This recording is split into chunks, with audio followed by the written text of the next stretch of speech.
Good evening, and welcome back to another episode of I Drink and I Stack Things, the show that answers the age-old question, why aren't you finishing your beer? There are sober people in China who would love to have that. Now, today's beer is from Bourbon County. It is a Macaroon Stout, not to be confused with a Macaron Stout. Macaroons have coconut in them, as does this stout. As you can see, it's nice and thick. It is, however, overpriced, especially considering the topic of tonight's video. This was about $25 a bottle, although it is unique. And as you can see here, it's actually, if I can get it on there, the year is handwritten on there, just to show you how absolutely elitist this beer is. It's probably best reserved for special occasions or days of significant economic interest. It's also an ironic choice today, as I mentioned, because I'm going to talk about stacking gold and silver on a budget, or as I like to call it, struggle stacking. For the purposes of this video, I'm going to presume you have a monthly budget of $100 to spend. You might have more, you might have less, and I will cover some options if your budget is even less than that. I'm going to cover three main things: silver bullion, so-called junk silver, and fractional gold. I'm also presuming that you are stacking as part of a long-term strategy. That is, what you're buying you intend to sit on for years and years, barring any emergencies. Stacking is not for the impatient or those who are looking for a quick turnaround. First off, the usual disclaimer for videos like this. First off, I will remind you once again, I am not sponsored. Everything you see here I bought with my own money, including this delicious but overpriced beer. And second, this is not financial advice. I don't know your situation, so you need to evaluate what I say and if it's best or even applicable to your situation before you act upon it. Also, for anything you see here, I recommend you go to a licensed coin dealer for reasons I brought up in a previous video, which I'll put a link to here if you want to watch that. It's just too easy to get scammed on eBay and Facebook Marketplace if you don't know what you're doing. Now, that applies significantly less to the gold backs because they're basically self-authenticating.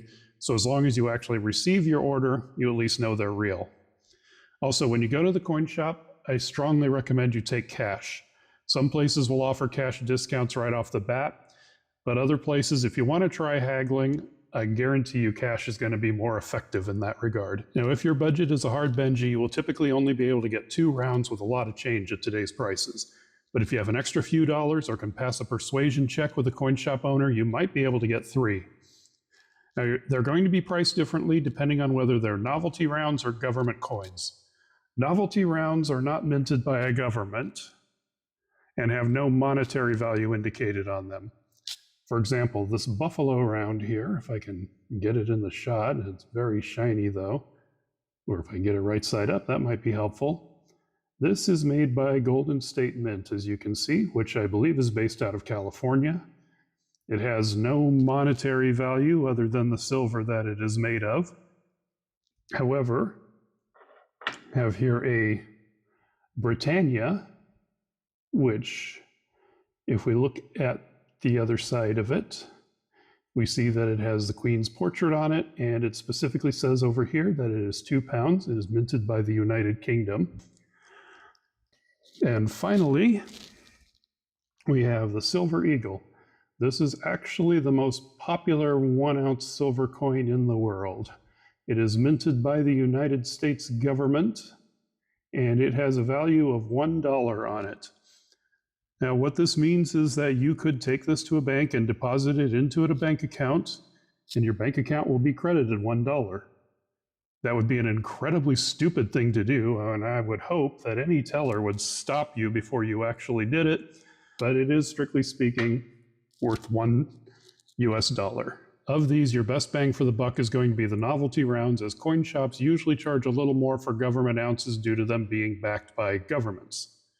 You might be able to get 3 with your Hunsky at today's prices, but that's unlikely for government ounces.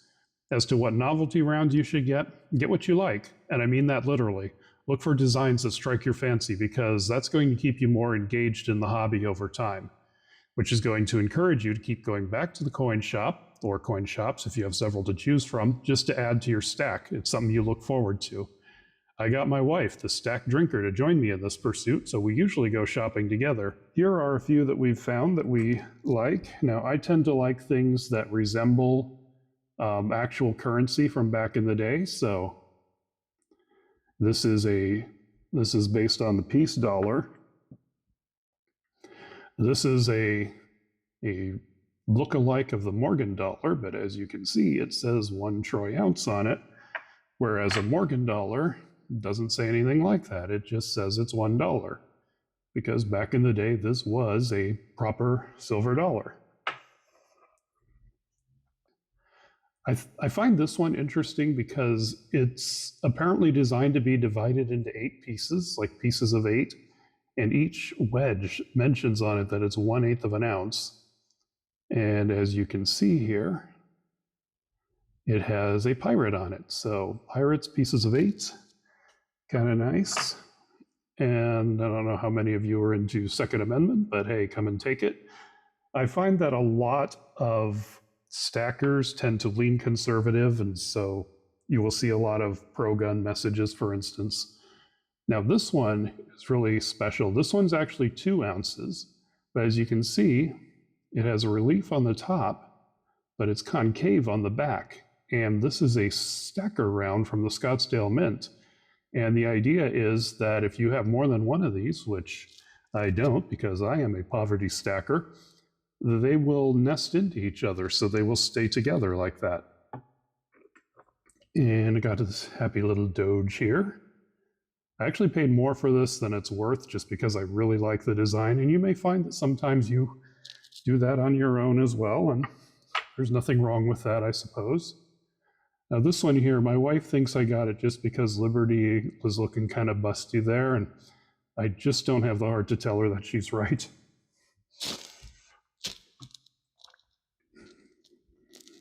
Now, let's say you get to the coin shop with your C note. You've got enough for 2 rounds, but not 3. But you want to spend all your money or get as close to that as you can. Well, that is where constitutional silver fills in the gap. Some people call it junk silver, a term that I don't care for personally because I think they're kind of nice actually. But that's what all of these coins are right in this area. These American coins are all 90% silver, and I got a couple of Canadian ones here which are 80% silver. The wife happened to like those, so she got them. You can usually get these very cheaply from coin shops, especially the dimes, which you can usually get for between $2.50 and $3. And that's a great way to spend your change, by getting more change. The magic number to remember if you go looking for any of these is 1964. That is the last year that US dimes and up were 90% silver, so those are the years you want. That includes some Roosevelt dimes, but I prefer the Mercury dimes personally because, I mean, you see that. You know instantly. You don't need to be able to see the year on it. You know that that is a 90% silver dime, even from a distance. Finally, there is fractional gold. The thing is, even 1 gram of gold is going to set you back $100. So this little tiny piece you see here, that's half the size of a micro SD card, that's your entire monthly budget plus a little more. Now you can see there, it does mention that it is 1 gram of fine gold. This was actually broken off of a bar that had 40 ounces of gold, but I want to put it there for illustrative purposes so you can see just how little $100 worth of gold is right now. But you see these lovely ladies I got stacked up right here? Well, this is actually the same as 1 gram of gold, as are these two here. As a matter of fact, any 35 gold backs that you have the same amount of gold as that tiny little chiclet there. So if you want to go really fractional, that's one way to do it. Since you can buy 1 gold back for about $6 as of today, that's a way to get a stack going when the going's tough. This one also is 100 milligrams. It's in a similar shape to the gold backs. And it's actually made by the same company. See, they're called Aurum. And if you look at the back, it looks like that as well. But this is 100 milligrams. So if you had 10 of these, that would be the equivalent of the little gold chiclet there. But since you can buy 1 gold back for $6 as of today, that's a way to get a stack going when the going's tough. Now, to be absolutely clear, if your goal is purely to have as much precious metal as possible for as little money as possible, this is not a good way to go about it. 35 goldbacks will cost you twice as much as the 1 gram rectangle there, but it's a cost you can amortize over 2 or 3 months, whereas you really can't with the gram. There's almost no one who's going to sell you less than 1 gram at a decent price. It's all going to be in things like this. Okay, I have a bonus tip for you. Whenever a new state gets released, as Arizona and Oklahoma are probably going to do pretty soon, they will release what's called an alpha series of the goldbacks. You see the little A there next to the date. That indicates that this is an alpha series, and what that means is it's a special run of the early ones. And when a series is new, it's usually offered for the same price as the regular series from the online sellers. So you will see an alpha like that, and these are made more for collecting than they are for spending or even stacking. And assuming goldbacks don't go the way of the Beanie Baby, they may be worth more in the long run, but they will never be worth less than the gold they're made of, and that's an important thing to remember. Now, the overall buying strategy that I recommend is that it's better to buy incrementally than to save up to make a big purchase, because the value of gold and silver is always moving, and in the long run, the trend is upward. Money you didn't spend on precious metals is slowly getting less and less valuable, while money you did spend on precious metals is at the very least holding its value, but it's usually increasing. Consider if you wanted to buy an ounce of gold, for instance, and let's just suppose right now gold is exactly $3,000 an ounce, and it goes up exactly $10 every week. And again, you have $100 a week. So you can either wait until you have enough money to buy an ounce, or you can start buying grams of it today. Well, after 30 weeks, if gold was going up exactly $10 every week, you would be $250 short after that 30 weeks. But had you bought 1 gram or as close to it as the money that you have will allow, you would have 29 grams that you bought once a week, and that 29 grams that you bought would already be worth $149 more than you paid for them. Now, this example is with very strict and rigid market conditions, but I think it illustrates the main point, which is the best time to start stacking was years ago. The second best time is now. So here's to a good start to your stacking journey.